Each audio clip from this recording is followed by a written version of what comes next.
جماعت ہونے والی ہے وہ بیٹھا ہوا انتظار کر رہا ہے، جلدی آ گیا مسجد میں، 12 بجے آ گیا دوپہر کو، اور نماز ہے 1:15 بجے، اب مسجد میں آ کے بیٹھا ہوا ہے، گھر نہیں جا رہا، کس لیے کہ نماز نے روکا ہوا ہے، نماز پڑھوں گا پھر جاؤں گا۔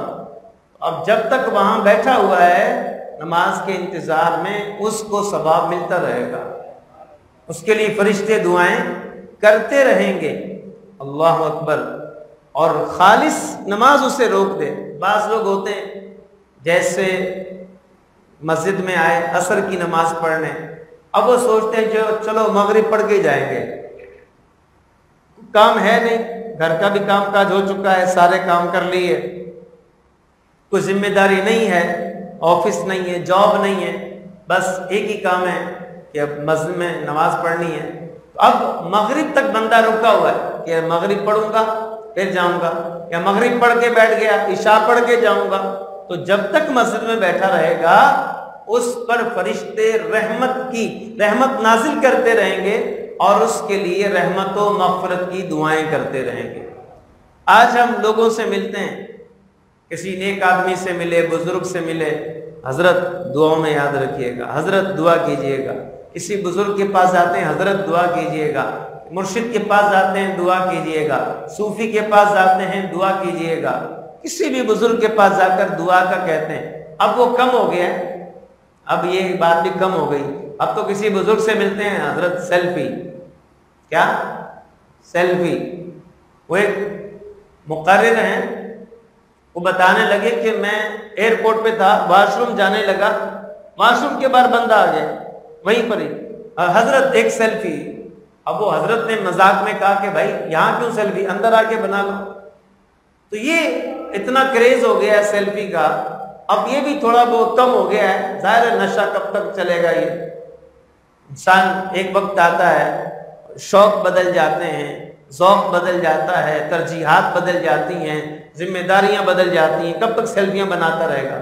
خیر، لیکن ابھی بھی بعض لوگوں کو بہت زیادہ ہے، تو خیر کوئی منع نہیں ہے، سیلفی ناجائز نہیں ہے، لیکن خیال کرنا چاہیے کہاں بنانی ہے کہاں نہیں بنانی ہے۔